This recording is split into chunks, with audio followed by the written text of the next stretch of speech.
We begin today by talking about a common attribute that works in athletics, the workplace, and your faith. And we read some scripture. And then I tell you about my favorite cartoon superhero from my childhood. And we look at the relationship between zeal and humility and how all of this seems to be playing out in today's political arena. And all of this is on the way to answering the question, are zeal and humility mutually exclusive? Welcome to the Sky Pilot podcast that explores questions of faith, spirituality, and religion. I'm Dan Matthews, and I don't have all the answers, but I do enjoy the questions. Welcome to the podcast where every question is an invitation into a spiritual quest, and you're invited along for the journey. Hi, welcome to Sky Pilot Faith Quest podcast, the video version. I'm Dan, this is Quark, and we're your co-pilots on today's spiritual adventure. Let's blast off. If you were to read an article about, say, your favorite athlete, and the writer of that article said the athlete approaches the game with an unwavering zeal, you would probably, almost certainly, understand that as a good thing. And if you were hiring somebody for a position at your workplace, when you were calling for references and the person on the other phone who was giving the reference said the prospective employee always came to work every day with an unmitigated zeal for the job and a new day, you would understandably hear that as being a really good thing. And if you're a person of religious faith, there is no doubt that being thought of as having a passionate zeal for your faith, that would be a good thing as well. Wait. Okay. I find myself wanting to challenge that statement. I mean, I don't disagree, but I feel like I need to ask, is that true? Is religious zeal really a good thing? And what's your proof of that? That's a fair question. So let's start with some scripture, because that's never a bad place to start. Romans 12:11, never be lacking in zeal, but keep your spiritual fervor serving the Lord. 2 Timothy 1:6-7, for this reason I remind you to fan into flame the gift of God, which is in you through the laying on of my hands. For the Spirit God gave us does not make us timid, but gives us power, love, and self-discipline. We can look at Galatians 4:18. It's fine to be zealous, provided the purpose is good, and to be so always, not just when I am with you. Then, John, 2nd chapter. In the temple, he found people selling cattle, sheep, and doves, and the money changers seated at their tables. Making a whip of cords, he drove all of them out of the temple with the sheep and the cattle. He also poured out the coins of the money changers and overturned their tables. He told those who were selling the doves, take these things out of here. Stop making my Father's house a marketplace. His disciples remembered that it was written, zeal for your house will consume me. Okay, that's quite enough. Thank you. Your point has been sufficiently made. Good.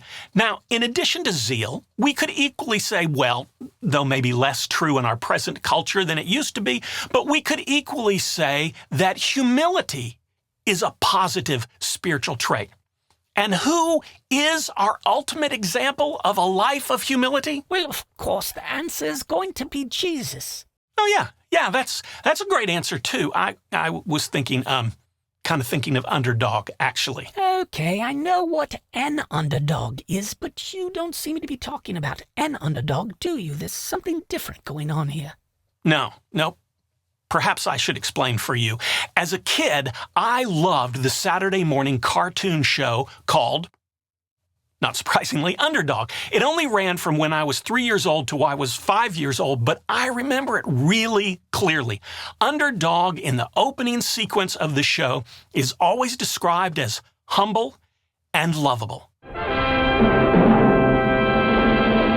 One of the city's most humble and lovable characters was Underdog. I think he's probably the only superhero I know of whose defining characteristic is humility. So back to our word for the day. If zeal is a good thing, well, so is humility in our faith journeys. Yes, wait, Quark, I've got it. You don't have to interrupt. Before you ask, I do have scripture, so let's do a couple of scripture passages just to make my point. Philippians 2:3. Do nothing from selfish ambition or conceit, but in humility count others more significant than yourselves. Proverbs 16:18, pride goes before destruction, and a haughty spirit before a fall. James 4:6, but he gives more grace. Therefore it says, God opposes the proud, but gives grace to the humble. Now I could go on. And just from my quick look at the Bible, the word humble or humility occurs almost twice as many times as the word zeal or zealous. Yes, that count is very nice, but does Jesus speak of humility? Yeah, he does. In Matthew, he says, it shall not be so among you, but whoever would be great among you must be your servant, and whoever would be first among you must be your slave. Even as the Son of Man came not to be served, but to serve, and to give his life as a ransom for many. Then we have Luke chapter 14, verse 11, the parable of the wedding feast. It says there, for everyone who exalts himself will be humbled, and he who humbles himself will be exalted. Now, I would argue that being humble in your faith is a central and essential aspect of a healthy faith journey as taught in the Bible. And while being zealous is also emphasized, as I've already said, I think it is clear that a zealous faith must be grounded in humility. And I don't think the opposite is true, that a humble faith must be grounded in zeal. Quark, I think your inclination to challenge the word zeal as an important component of faith is justifiable and understandable because of the general trends in particularly American Christianity today. I don't know as much about the rest of the world. There is a large segment of people who identify as Christian today who understand that certainty and zeal are the only defining characteristics of a true Christian. Quick story to make my point. There are a surprising number of clergy who have preached on the Beatitudes from Matthew. You know, Matthew 5, 3 through 12. Here, let me tell you what they are. Blessed are the poor in spirit, for theirs is the kingdom of heaven. Blessed are those who mourn, for they will be comforted. Blessed are the meek, for they will inherit the earth.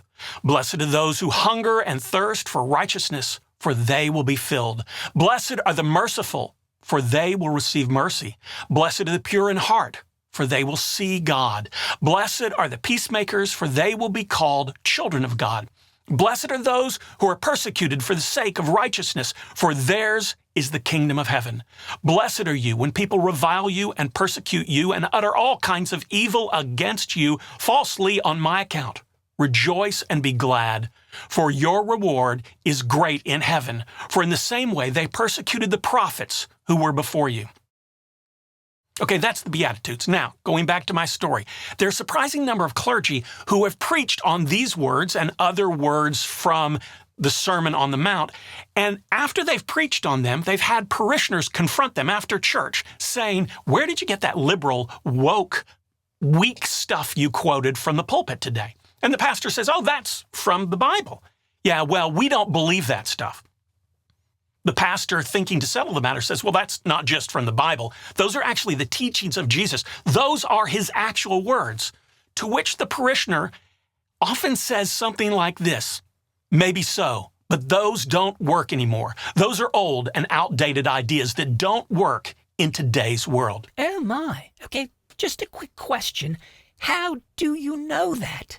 Yeah, thanks for asking that, because I'm certain there will be people wondering how I know this. The publisher of Christianity Today, Russell Moore, has talked about collecting numerous stories from clergy he's talked to or interacted with, just like the one I just shared with you. Clergy who have been challenged as liberal or weak when preaching on the words from the Beatitudes or other words from the Sermon on the Mount. Now, before he is dismissed as some sort of liberal hack, he served as the president of Ethics and Religious Liberty Commission for the Southern Baptist Convention and as dean of the Southern Baptist Theological Seminary and as a professor of theology and ethics at the same seminary. He shares these stories from clergy that he has talked to across the nation about people who rebel against the very words of Jesus, Christians, members of churches, who rebel against the words of Jesus as being weak or woke or not current any longer. Now, what does Christian zeal look like without the foundation of humility? Well, it looks like someone who calls himself a Christian but is willing to dismiss the words of Christ as not working anymore. So the learning here is that humility is a centrally important aspect of the faith and Judeo-Christian tradition. Yes. So here's the problem I see. I feel like we live in a time in which Christian humility is being trodden upon by our religious zeal. It's like we read the passage about Jesus turning over the tables in the temple and said, yes, that's the defining moment for Jesus, maybe the only moment we want to emulate from the life of Christ. A moment that is both complicated and one that, well, we have no reference of Jesus going, oh, by the way, you should be doing that frequently too. Let's look at what Jesus did teach. On the night before his arrest, he had supper with his disciples. And since we know that his arrest and execution are imminent at that, and he did too, it's pretty clear that this moment with the disciples was arguably as important as any single moment that he ever spent with them. So his last words to them assembled as a group before his execution are really important to pay attention to. What did he do in that moment, in his one last shot to really speak to them in his earthly ministry? Well, as we know, he washed their feet. Now, let me just put that in perspective. If a king had 1,000 servants, washing feet would be reserved for the lowest ranking of those servants. Washing feet was akin to, well, cleaning a toilet because, well, it was very akin to that because of the refuse that people walked through in their bare or sandaled feet at that time. And yet, in this important moment, Jesus chooses to wash the disciples' feet. No wonder Peter was shocked and told Jesus, yeah, this is inappropriate. I don't want you to do this. But then Jesus says to them, if then your Lord and teacher have washed your feet, you also ought to wash one another's feet. For I have given you an example that you also should do as I have done to you. Jesus has one last shot at teaching them something as his time and earthly ministry are coming to a close, and he teaches them a lesson in humility. And notice, there's nothing in any of this about zeal.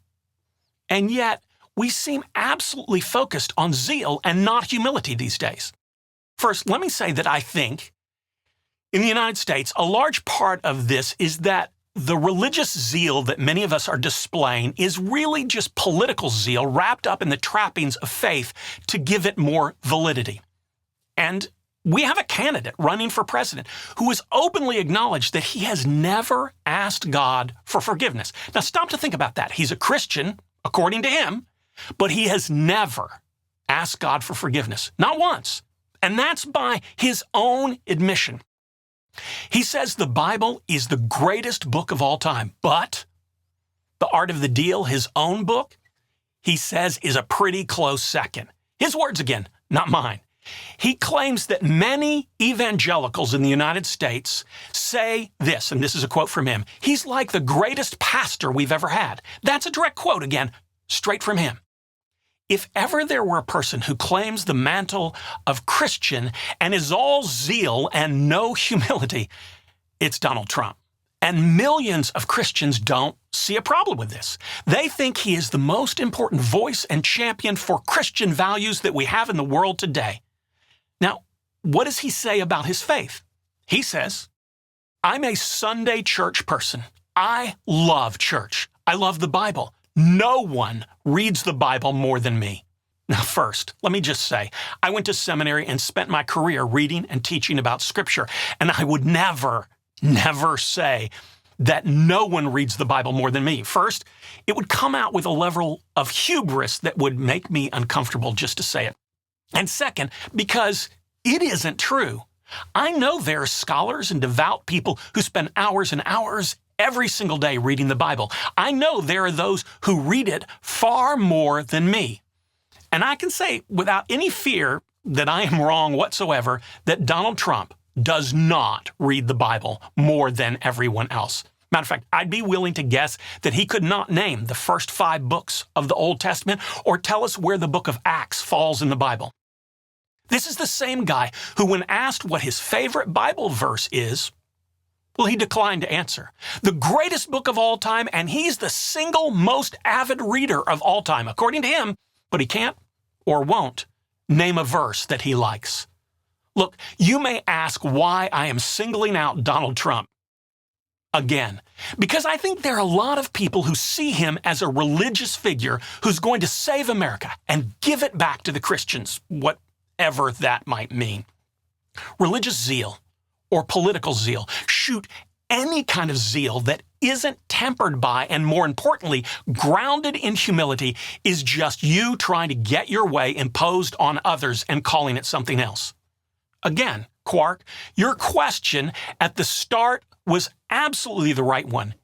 Is religious zeal a good thing? Well, it depends on the direction of focus of that zeal. I'm sorry, direction of focus? Yes. Is your zeal inwardly focused or outwardly focused? Is your zeal simply trying to get your way, trying to change other people? Or is your zeal inwardly focused and strives to help you be open to your direction that God has for you in your life?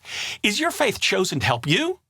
Or have you created a set of beliefs that are really intended to change everyone else because you've got it all mastered? The rest of the world has not. And that's really all for today. Look, I'm not sure that humility has ever been given its full due at any point in society or in faith, but it seems to be given less consideration today than ever before. If you're a person of faith and you believe, I'm good, I'm all set, I don't need to change anything, the rest of the world does, but I don't. I'm here to use faith to tell everyone else how to change, how to straighten up and fly right. And if that describes you and your faith is never or rarely used as a light to illuminate the dark corners of your own life, then you aren't a person of faith following God. You've set yourself up as the deity of your own little world, and your faith is really about telling people how God agrees with and follows you. And that's why humility is so essential in life, in relationships, and yes, in politics and in faith. Thanks for watching. Feel free to let me know what you think about this in the comment section below. Is it possible to live your life, spiritual life, with humility and zeal? Let me know what you think. And on your spiritual journey, may you ask questions, seek answers, and boldly go wherever the quest takes you. Thanks for joining us here today and being part of the Sky Pilot Faith Quest community. This is a great place to ask questions you wouldn't feel comfortable or safe asking in other places. And remember, the sign of a strong faith, solid religion, or healthy spiritual journey is not certainty, but that you keep asking questions.